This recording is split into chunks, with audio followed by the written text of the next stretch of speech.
ये गिल्ट मुझे खाए जा रहा है। क्यों किया मैंने ऐसा? क्या हो गया था मुझे? ये भी तो एक क्राइम है ना। सब कुछ इतनी जल्दी में हो गया कि मुझे कुछ समझ में ही नहीं आया। और अब ये समझ नहीं पा रही हूं कि ये गिल्ट खत्म कैसे होगा। गिल्ट होना अच्छी बात है और अच्छा है कि तुम्हें गलती का एहसास है। बट टू बी फ्रैंक, मैं तुम्हारी मदद तभी कर पाऊंगा जब तुम मुझे खुल के बता पाओगी कि तुम्हारी गलती क्या है।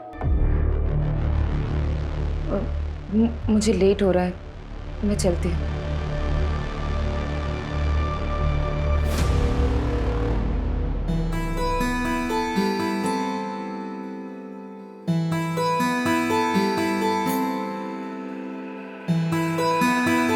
सेक्शन में डॉक्टर प्रभा के पास जा रही हूँ। मम्मी की रिपोर्ट्स दिखाने हैं, सेकेंड ओपिनियन ले रही हूँ। अबे तो काजल, मैं चलता हूँ ना साथ में। नहीं नहीं, मैं चली जाऊंगी। आज तुम्हारी छुट्टी है ना, तुम रेस्ट करो। ओके ठीक है, बाय। अनिल, ये तीनों पोस्टर्स ओके हैं। एक काम करो, इनकी आज ही प्रिंट निकलवाओ, ठीक है? और 20-20 फीट की होर्डिंग्स पूरे पुणे में लगनी चाहिए। अंडरस्टूड? नमस्कार रति मैडम। अरे गावड़े जी, आप कुछ काम था आपको? नहीं, काम तो नहीं था। योगेश हमारे छोटे भाई की तरह था, तो मैं सोचा कि खुद आकर के आपको प्यार से समझाऊं। तो एक कॉल ही कर लेते ना। इस उम्र में इतनी तकलीफ क्यों दे रहे हैं खुद को? आप अकेली औरत मैडम, कैसे करोगी ये सब? धूप में घूम घूम कर मुरझा जाइएगा। अरे आपके त्वचा देखकर लगता है कि आपको पार्लर जाना चाहिए, स्पा कराना चाहिए। क्या ये सब इलेक्शन और वोट के चक्कर में आप पड़े? आप एक अकेली औरत से डर रहे हैं क्या? अरे डरे नहीं मैडम जी, हम चाहते हैं कि आप हमारे पार्टी ज्वाइन कर लें। पैसे वैसे की कभी कोई कमी नहीं होने दी, बस कभी कभार खुश कर दीजिएगा। दोबारा अगर यहाँ दिखे ना तो पुलिस में कंप्लेंट कर दूंगी तुम्हें। Get out!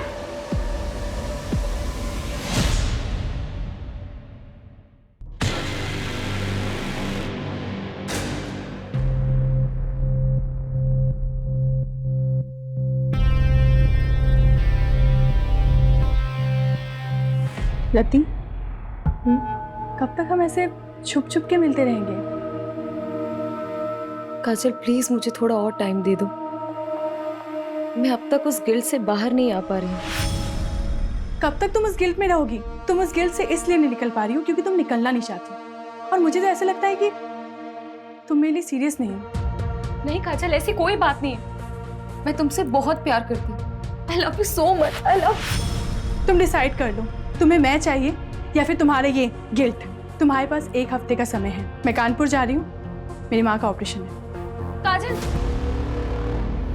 धारा जल्दी करो, लेट हो रहा है। आ रही हूँ, 1 मिनट आ रही हूँ। ये लीजिए। क्या है, कैसे काम वाली जैसे कपड़े पहनती हो? थोड़ा तो मेंटेन रखा करो अपने आप को। कौन कहेगा डॉक्टर की बीवी? इसीलिए बाहर लेके नहीं जाता कहीं। वो आपको लेट हो रहा था ना, इसलिए ऐसे ही उठ के आपके लिए नाश्ता बहाने तो 1000 हैं तुम्हारे पास। जाओ चाय लेके। माँ मेरे लिए भी नाश्ता दे देना। 10:30 बज गए, अब तेरी आँख खुल रही है। देखो अपने साहबजादे को, बोर्ड के एग्जाम है इसके और नींद पूरी नहीं होती इसकी। पापा बस करो ना। 98% मार्क्स नहीं आए ना तेरे, तब बताऊंगा तुझे। क्या करूंगा 98% लाके? मुझे डॉक्टरी नहीं करनी है, MBBS नहीं करूंगा, आर्ट्स करूंगा, आर्ट्स। ऐसे ना फोर्स नहीं कर सकते हो मुझे। मेरी लाइफ पे ना कंट्रोल करना बंद करो। कर सकता हूँ, बापू तेरा। कौन देगा तेरे आर्ट्स के पैसे? याद रखना, मेडिकल की पढ़ाई नहीं की ना तो इस घर से 1 पैसा नहीं मिलने वाला तुझे। ये बाप नहीं होता ना, इधर ही लाफा खाता। समीर क्या बोल रहा है?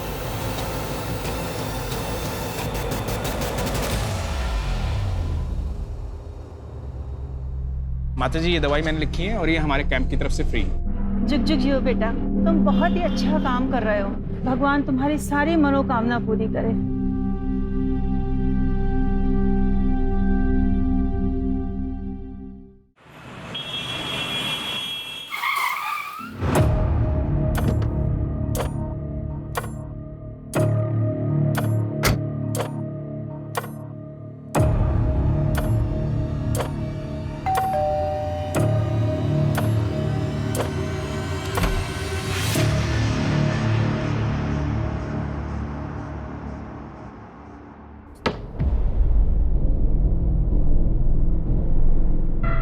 बैठो, मैं कॉफी लेके आती हूँ।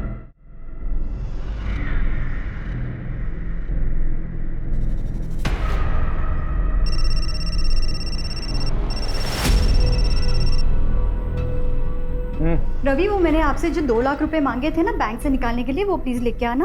यार फालतू चीजों के लिए पैसे नहीं है मेरे पास, पहले भी कई बार बोल चुका हूँ मैं। रवि, आप अच्छे से जानते हो मैं पैसे वेस्ट नहीं करूंगी, मुझे जरूरत है इसीलिए मांग रही हूँ। बाद में बात करता हूँ, अभी किसी पेशेंट के आया हूँ, तबीयत ज़्यादा खराब है उसकी, आने में लेट हो जाऊँगा।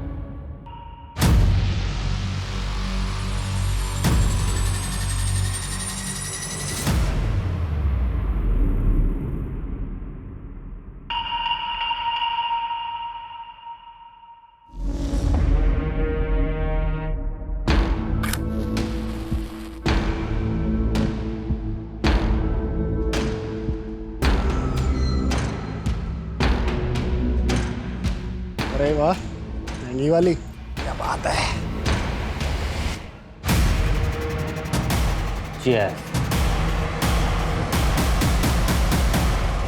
यार मेरी तो बस एक ख्वाहिश है, मुझे ना अपने बेटे को जोर से गले लगा के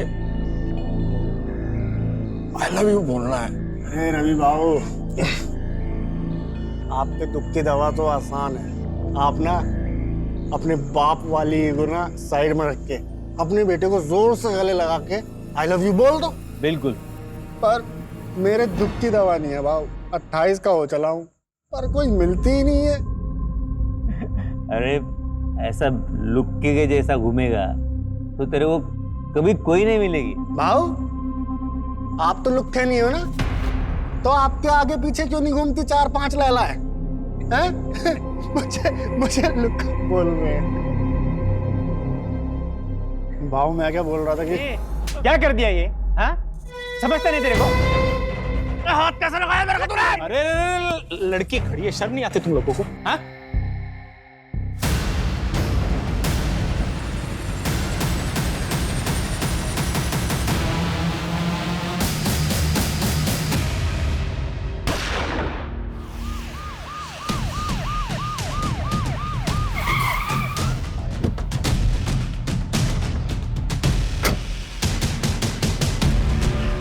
सर, बड़ा ही अजीब क्राइम सीन है।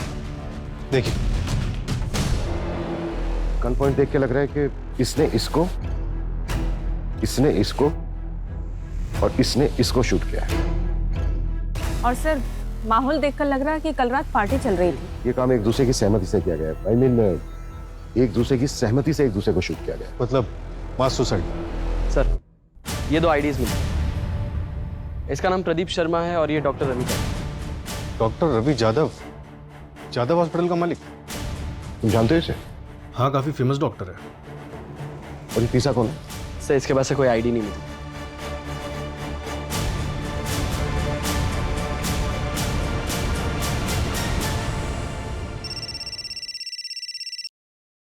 हेलो,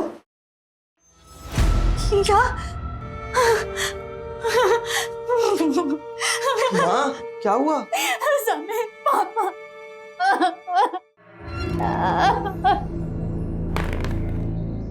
क्या बात है?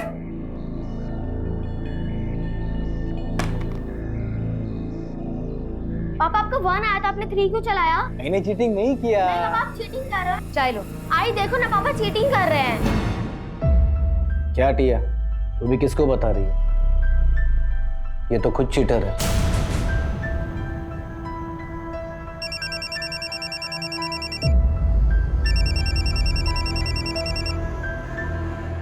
हेलो, हाँ मैं जानती हूँ प्रदीप को। क्या हुआ? क्या?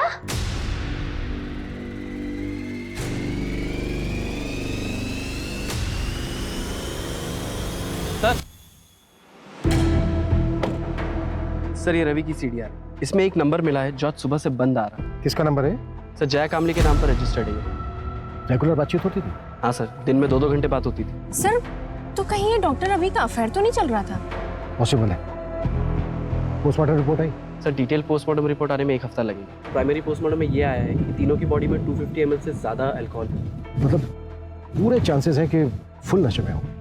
उनके पास ऐसा कोई रीजन नहीं था कि वो सुसाइड कर लेते।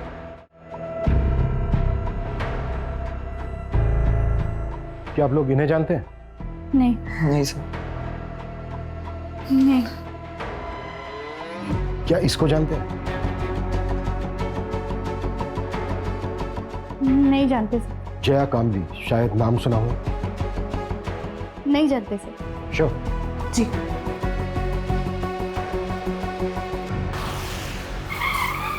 प्रदीप ने लास्ट कॉल जिस नंबर पे किया था वो नंबर आपका है, मिसेज लता तांबे। कैसे जानती थी आप प्रदीप? सर मैं अच्छी तरह जानता हूं उसे। हमारी बेटी को पढ़ाने आता था। पढ़ाता क्या था? 1 नंबर का ठरकी था। अच्छा हुआ मर गया। बिल्कुल सही। टिया, आज के लिए इतना काफी है, बाकी कल कर लेंगे। ठीक है सर। मुझे कुछ काम से बाहर जाना। किस सर? मेरे बेटी को हाथ कैसे लगाया तूने? मेरे बेटी को हाथ लगाया कैसे तूने? विनय, मैं तो सिर्फ पढ़ा रहा था। मैंने मेरी आंखों से देखा तू क्या कर रहा था। निकल मेरे घर से, निकल जा मेरे घर से। विनय, मेरे बेटी के आसपास भी दिखाई दिया ना तो जान से मार दूंगा तुझे मैं। ये टिया के साथ यहाँ गंदी गंदी हरकतें कर रहा है और तू यहाँ पे बैठ के मोबाइल पे गेम खेल रही है। अंदर जा। मोबाइल पे बैठे बैठे खेलती रहती है वो। क्या बकवास कर रहे हो तुम? अच्छा मैं बकवास कर रहा हूँ और तुम जो कर रहे हो बहुत अच्छा कर रही हो तुम।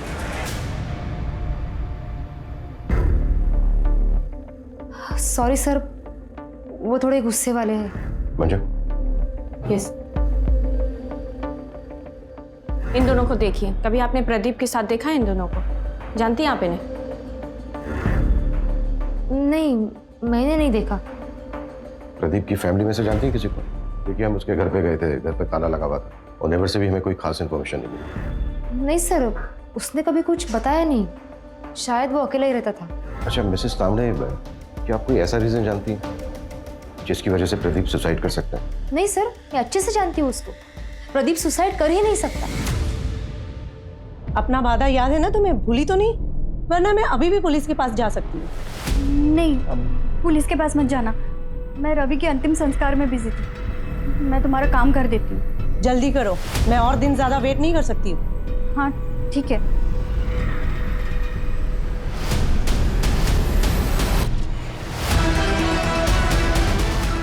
क्या इसको जानते हैं? नहीं sir. Doctor, I am really worried for Rati. उसके पीए को भी कॉल किया था पर उसे भी नहीं पता वो कहाँ है। कुछ दिन की छुट्टी बोल करके गई थी। हाँ, आज रति का सेशन था पर वो आई नहीं।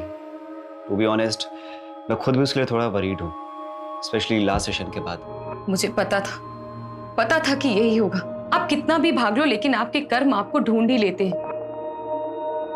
इसलिए मेरे साथ ये सब हो रहा है। काजल भी मुझे छोड़कर चली गई। कुछ बचा ही नहीं मेरी जिंदगी में, कुछ भी नहीं। मैंने उसे बहुत समझाया था लेकिन वो मेरी बात समझने के लिए तैयार ही नहीं थी। अगर आपसे वो कांटेक्ट करती है ना तो आप प्लीज मुझे कॉल करके बता दीजिएगा। ओके।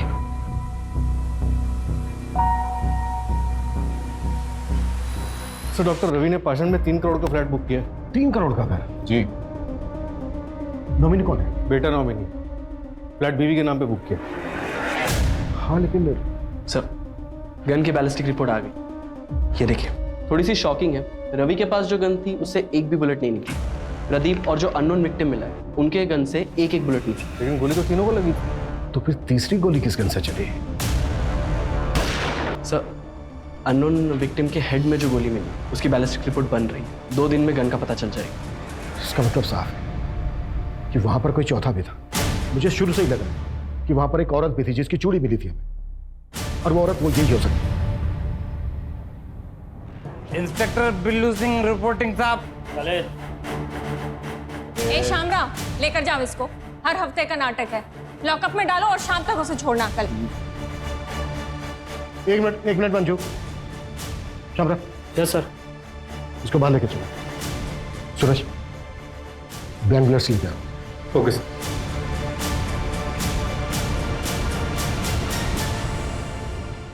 चल पकड़। मिला। गन? निशाना लगा उसमें। घबरा मत, निशाना लगा। शाबाश। हाँ, लगा निशाना।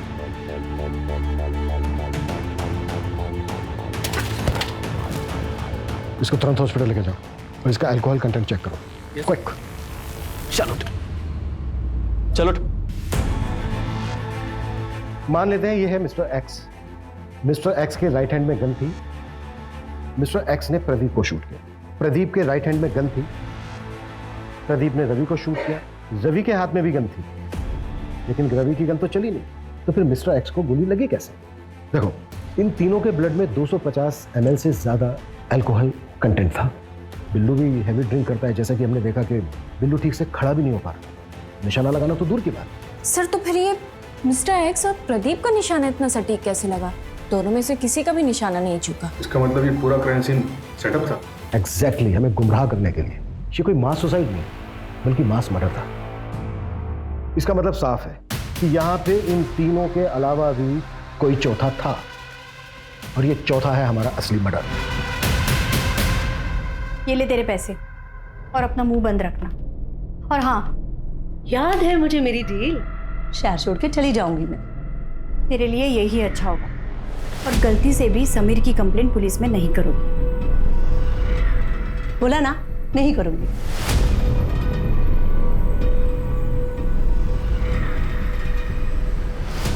सर, मैंने डॉक्टर रवि की वाइफ धारा के कॉल रिकॉर्ड चेक किए। उसमें एक नंबर मिला है जो जया कामली के नाम पर रजिस्टर्ड। ये उसका दूसरा नंबर है। और सर, अजीब बात तो ये है, धारा और जया की बात डॉक्टर रवि के मरने के एक दिन बाद से शुरू हुई। तो कहीं वो चौथी लड़की ये धारा या फिर जया तो नहीं है?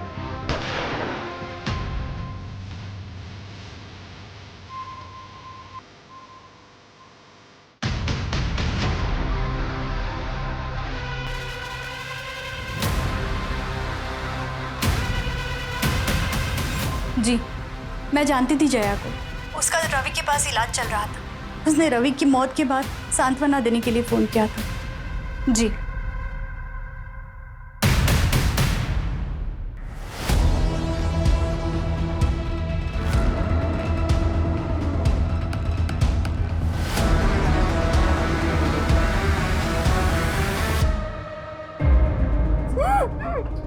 मेरे पापा से वापस मिलने की कोशिश की ना तो जान से मार दूंगा। मैं नहीं जानती।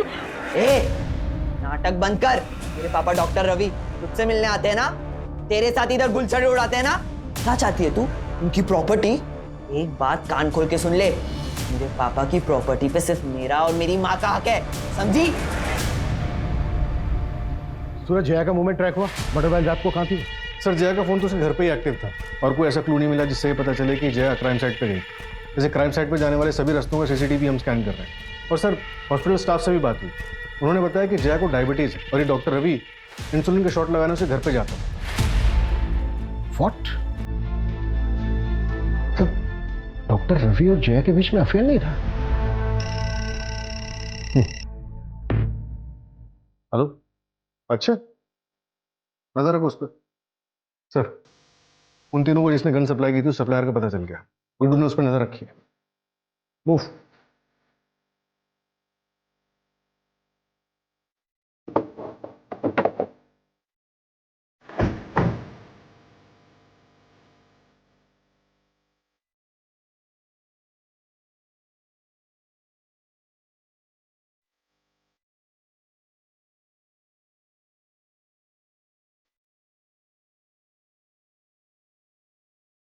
हो गया ना आज का खोटा पूरा? फिर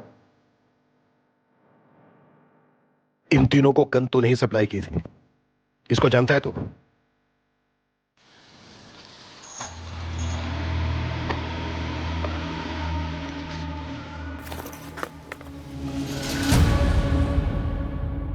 ये आपका गन और भाऊ ये आपका गन, और अक्षय भाऊ ये खास आपके लिए। अरे अच्छे भाऊ, ये क्या कर रहे हो आप?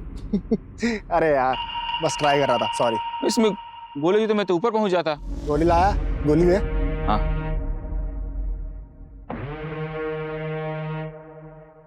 और चौथी वाली कहाँ है? चौथी का नहीं। वैसे भाऊ, आप लोग करने क्या वाले हो? मतलब बस पूछ रहा था मैं, अपन को क्या?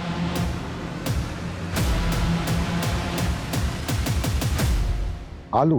हाँ साहब, 3 लोग थे, 4 गन लेके गए और उनके पूरे सीट पे आलू भरे थे। ये जो तीसरा आदमी था, इसका क्या नाम बताया तुमने? अक्षय नाम है उसका, यही कोरेगांव पार्क में ही रहता है। मेरा एक दोस्त है जो उसका पड़ोसी है, तो उसी ने डील कराई थी। इस अक्षय का घर परिवार तो नहीं पता साहब, लेकिन वो एड्रेस दे सकता हूँ। तो शायद ये मास सुसाइड ही था। शायद हाँ। गन इन तीनों ने खुद खरीदी। सवाल ये है कि चौथी गन किसके लिए खरीदी गई? तो शायद वो गन किलर के पास। इन तीनों ने और वो चौथा आदमी औरत जो भी कोई है, इन सब ने मिलकर ये प्लान किया होगा और फिर ये चौथा शख्स बैकआउट कर गया होगा। या फिर ये भी हो सकता है कि शुरू से इसका ये प्लान था। सवाल ये है कि ये चौथा शख्स कौन है और उस चौथे शख्स का इन तीनों के साथ क्या कनेक्शन है। सबसे पहले हम इस कनेक्शन को ढूंढना। और सर वो आलू जो शाहिद ने बताया था, इतने सारे आलू सर, तो समझ में नहीं आ रहा है। मैं तो बेहोश था हॉस्पिटल में, कल ही डिस्चार्ज हुआ हूं। मुझे तो पता ही नहीं था कि अक्षय इस दुनिया में नहीं। इस महीने मेरा ऑपरेशन है, 10,000 कम पड़ रहे थे, वो इसी जुगाड़ में लगा था। उसने जिंदगी में अपने लिए कुछ नहीं किया, मेरे पीछे ही परेशान रहता था। वो कभी आत्महत्या नहीं करता। देखिए चंदन जी, ये तो हम नहीं कह सकते, पर क्या आपकी जानकारी में कोई ऐसा है जो अक्षय को जान से मार सकता है? कोई ऐसा क्यों करेगा? सीधा साधा था मेरा बेटा, न नशा, न लड़की, न कोई और ऐसी, सिर्फ मेहनत करना जानता था। चंदन जी, ये 2 लोग हैं जिनकी बॉडी हमें आपके बेटे अक्षय की बॉडी के साथ मिली थी। आप जानते हैं इन्हें? नहीं, मैंने इनको नहीं कभी देखा। ठीक है चंदन जी, अभी आप अपने घर जा सकते हैं। मंजू, गायकवाड़ को बोलो कि वो इनको इनके घर तक छोड़ दें।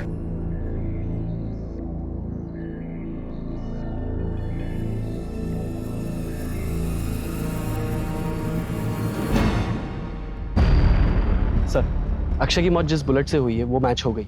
और सर, उस गन की बैलिस्टिक रिपोर्ट अक्षय की बॉडी से मिली गई बुलेट की बैलिस्टिक रिपोर्ट से मैच हुई। किस गन के साथ? सर, ये सेम गन एक और क्राइम में भी यूज हुई। क्या क्राइम था? चौंकाने वाली बात है सर, ये क्राइम 14 अप्रैल की रात को 1:30 बजे के करीब हुआ था और अक्षय, रवि और प्रदीप की मौत 12:15 के करीब हुई। ये दोनों मौतों के बीच में 1 घंटे का फासला था। जरूर ये दोनों क्राइम आपस में लिंक है सर। हो सकता है। क्राइम क्या? सर, एक औरत ने सुसाइड कमिट किया, उसी के घर में उसी की लाश 4 दिन बाद मिली। क्या यार रति, तुम रति उठो ना। रति जादव नाम था, कॉपरेटर योगेश यादव की बीवी। कॉपरेटर योगेश यादव, इसने भी सुसाइड किया था ना? हाँ सर, और उसकी बीवी रति यादव, ये भी इलेक्शन लड़ने वाली थी। तो वो चौथी औरत रति थी। ये रति के केस में ना और कंफ्यूज कर दिया है। 3 आदमी, 1 औरत। आखिर ये करना क्या चाह रहे थे? रति के हस्बैंड ने सुसाइड किया और बाकी के 3 विक्टिम। कहीं ये सब कुछ रति के पास से तो नहीं जुड़ा हुआ है? और सर, राति के पोस्टमार्टम के मुताबिक उसके बॉडी से भी अल्कोहल बरामद हुआ था, 126 ml। फिलहाल हमारे लिए यही जानना जरूरी है कि इन चारों का आपस में लिंक क्या था।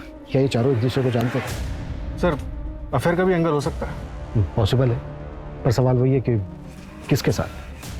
हो सकता है एक के साथ, हो सकता है तीनों के साथ, और यही झगड़ा जलन इन मर्डर्स की वजह बनी। पॉसिबल है। अच्छा, रति यादव की बॉडी किसको मिली थी? सर, रति यादव के साइकियाट्रिस्ट डॉक्टर नीरव।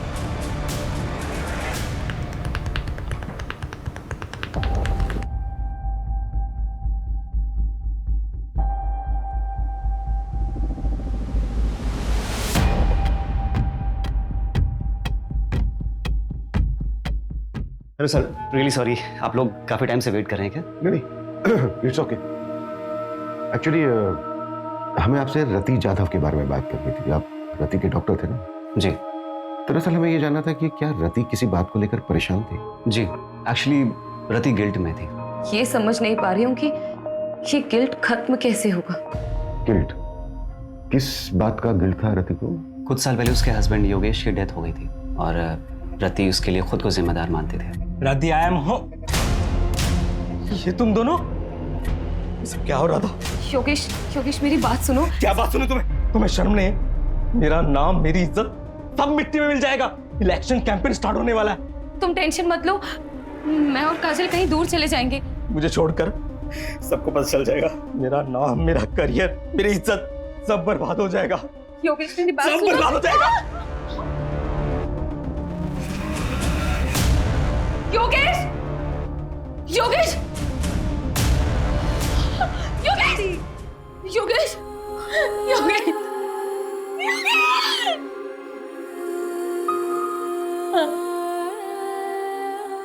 सर ये सब सच है। सर हमारे रिलेशन को कोई नहीं समझता। फैमिली और सोसाइटी के प्रेशर में हम दोनों ने शादी तो कर ली, लेकिन हम अपने अपने हस्बैंड के साथ खुश नहीं थे। हमने भागने का प्लान बनाया था, लेकिन सर रति योगेश की सुसाइड से उभर ही नहीं पा रही थी। सर वो अब्रॉड जाने के लिए तैयार तो हो गई थी, लेकिन उसको वो गिल्ट खाया जा रहा था। अब्रॉड जाने के लिए? और वो इलेक्शंस? सब वो ये सब कभी नहीं करना चाहती थी। वो तो योगेश के शुरू किए हुए प्रोजेक्ट्स को कंप्लीट करना चाहती थी। उसके बाद ईयर एंड में हमारा कनाडा जाने का प्लान था। अब कनाडा सेटल होने का प्लान था। वहाँ की एक यूनिवर्सिटी में मैंने पीएचडी का फॉर्म भी फिलअप कर दिया था। सब कुछ ठीक चल रहा था, सब कुछ। लेकिन उस दिन हमारे बीच झगड़ा हो गया। कब तक तुम उस गिल्ट में रहोगी? और मुझे तो ऐसा लगता है कि तुम मेरे लिए सीरियस नहीं हो। नहीं काजल, ऐसी कोई बात नहीं है। I love you so much, I love. और मैं कानपुर चली गई। सब मेरी गलती है सर। ठीक है।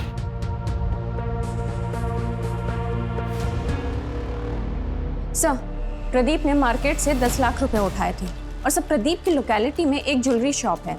उसने वहां से 20 लाख के गहने ऑर्डर किए थे और सर उसने दुकानदार से कहा था कि वो अपनी बेटी के फ्यूचर के लिए इन्वेस्टमेंट करना चाहता है।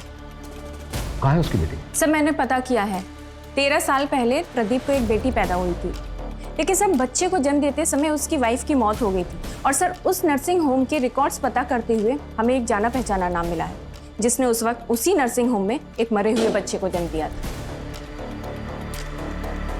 कौन?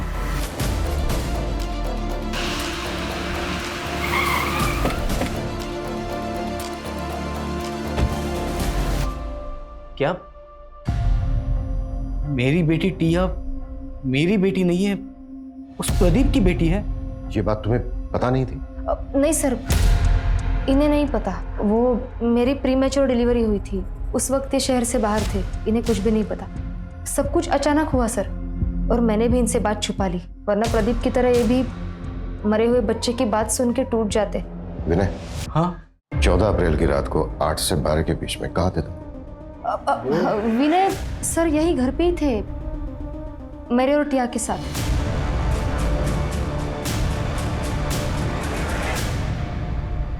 सर, रति के बैंक रिकॉर्ड्स चेक करके पता चला है कि कनाडा की एक यूनिवर्सिटी में उसे 30 लाख रुपए की फीस भरी थी और अगले महीने उसे 70 लाख रुपए और भरने थे। प्रदीप ने 20 लाख रुपए के गहने ऑर्डर किए थे और डॉक्टर रवि ने 3 करोड़ का फ्लैट बुक किया। ये लोग इतने बड़े इन्वेस्टमेंट कर रहे थे, जबकि इनके अकाउंट में पेमेंट करने के लिए पैसे नहीं थे।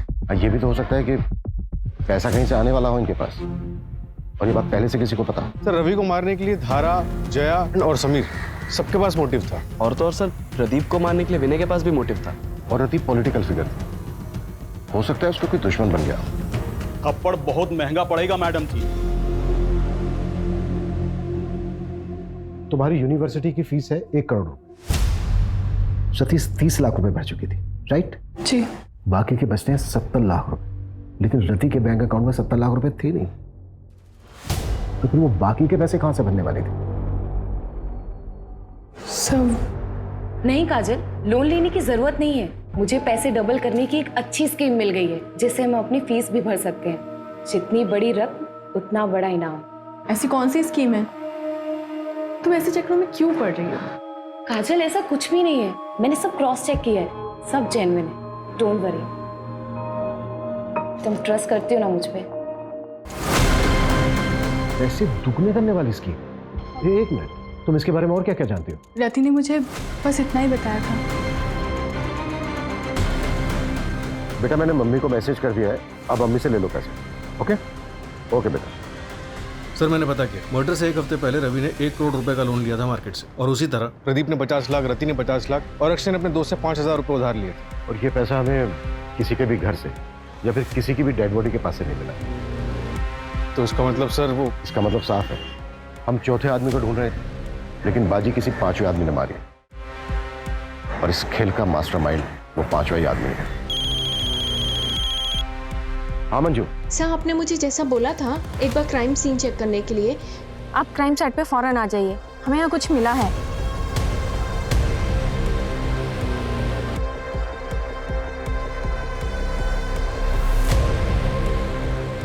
सूरज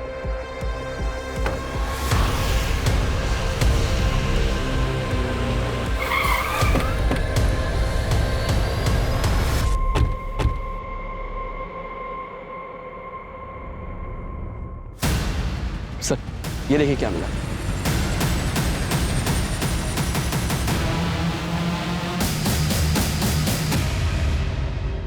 ये चल क्या रहा है यार?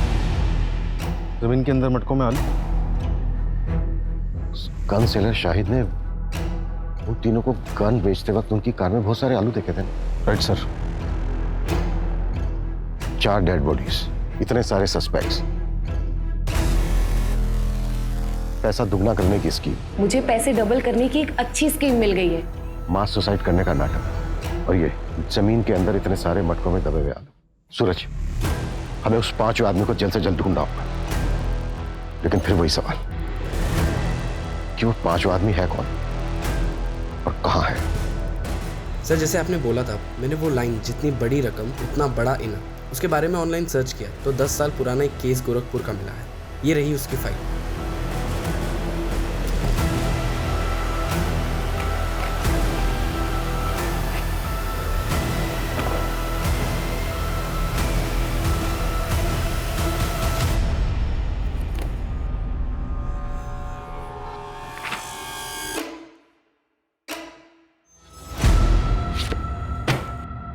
दस साल पहले देव श्रीवास्तव ने पोंजी स्कीम बनाई थी और सबको लूट-लाट कर भाग गया था। ये केस सीरियस तब हुआ जब 2 भाइयों ने सुसाइड कर लिया था। पुलिस ने खूब पूछताछ की थी देव श्रीवास्तव से, लेकिन उसके खिलाफ कोई सबूत नहीं मिला। फिर भी मैं गोरखपुर पुलिस से कांटेक्ट करता हूँ, पता करता हूँ कि देव श्रीवास्तव आजकल है कहाँ, है भी या नहीं। क्विक। सर देव श्रीवास्तव 4 साल पहले मर चुका। एक और डेड है। नहीं सर, देव का एक बेटा है जो 2 साल पहले यहीं पुणे में शिफ्ट हुआ था। इसका हमारे किसी सस्पेक्ट के साथ कोई कनेक्शन है? हाँ सर, ये देखिए।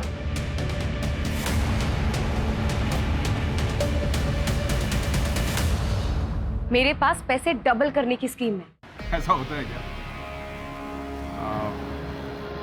आदमी भरोसे गए?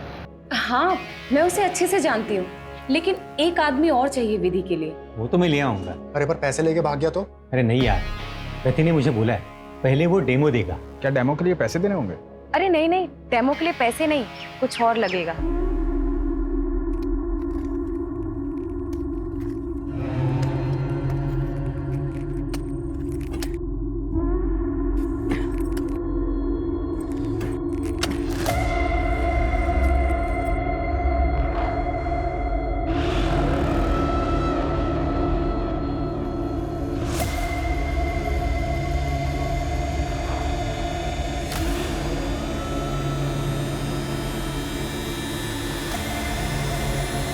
अब क्या करना है?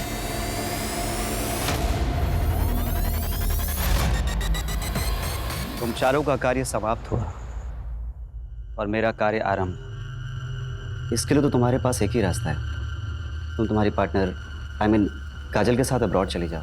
लेकिन डॉक्टर मेरे पास इतने पैसे नहीं हैं। इसके लिए मेरे पास एक रास्ता है, सीक्रेट है, मैं पैसे डबल कर सकता हूँ। क्या? कैसे? एक तरीका है, अब साइंटिफिक नहीं है, और इस विधि को पूरा करने के लिए तुम्हें 4 लोगों को इकट्ठा करना होगा जो कि पैसा डबल करने की चाह रखते हो। लेकिन डॉक्टर ये सब होगा कैसे? पहले तुम 4 लोगों को आइडेंटिफाई कर लो, उसके बाद मैं तुम्हें डेमो भी दे दूंगा। उसके बाद अगर तुम चारों को मुझ पे भरोसा होता है तब पैसे लेकर आना।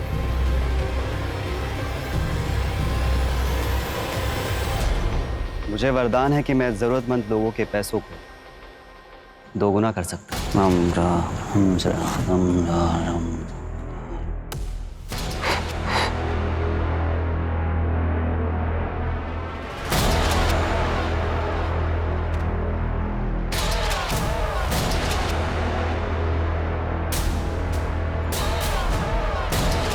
यहाँ आओ, यहाँ खोदो। सच क्या है खुद ब खुद पता चल जाए।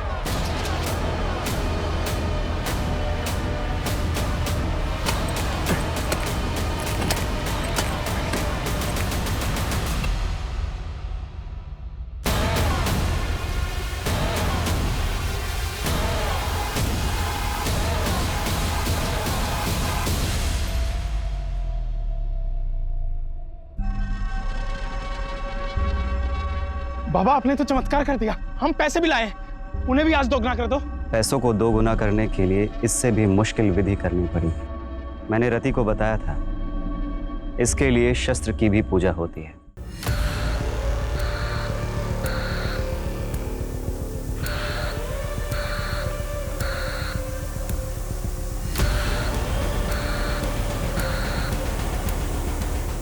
अब मुझे इस कार्य को पूरा करने के लिए समय लगेगा और एकांत भी। उसके पहले आप लोग आपके मोबाइल फोन्स स्विच ऑफ करके इस बैग में डाल दीजिए। अब आप लोग शुभ घड़ी की प्रतीक्षा कीजिए।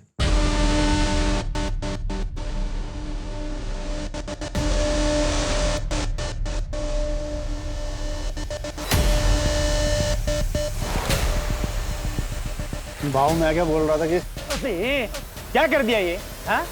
समझता नहीं तेरे को? हाथ कैसे लगाया मेरे को तूने? तो तेरे को छोड़ू यार, छोड़ो। क्यों झगड़ा कर रहे हो तुम दोनों? अरे दे दारू पियो ना।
सूरज, पूरे शहर में मुझे नाकाबंदी चाहिए। हर जगह पर नीरव की फोटो खिंचवाओ, खास करके शहर के बॉर्डर। क्विक।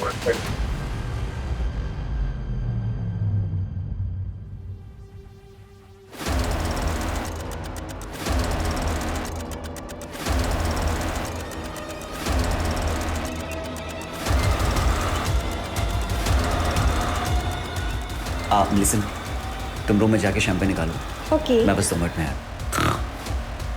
मैं बस 2 मिनट में आया। 2 मिनट नहीं बेटा, तेरे को बहुत लंबा समय लगने वाला है। अब लेके चलो इसको। अरे सर मेरी बात। सर मार लेना, जी भर के मार लेना, लेकिन पहले ये तो बताओ कि मुझे ढूंढा कैसे? मैरीगोल्ड, यही पोस्ट कार्ड था ना तेरे केबिन की वॉल पर। जानने में लगा कि ये कोई होटल है।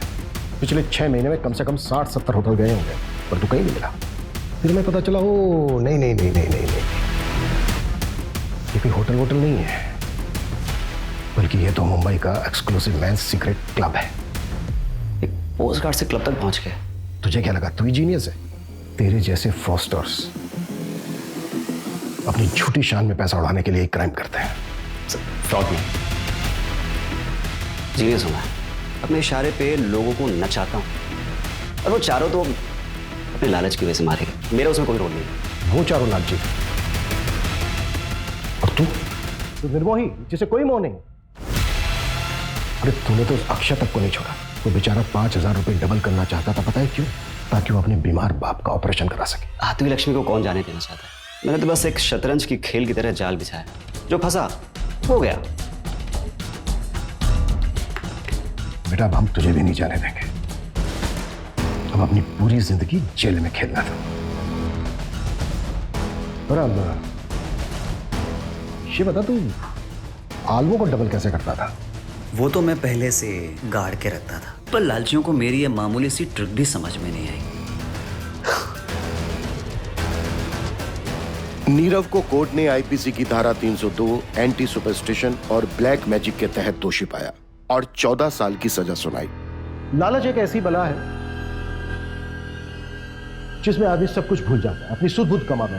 तीनों पढ़े लिखे लोग अच्छी सोसाइटी से थे, चाहते तो मेहनत करके खूब पैसा कमा सकते थे, पर नहीं, सब कुछ भूल भाल कर जल्दी जल्दी पैसा कमाने के चक्कर में अंधविश्वास में फंस गए और अपनी जान गंवा बैठे। फिर मुलाकात होती है एक और केस के साथ। जय हिंद।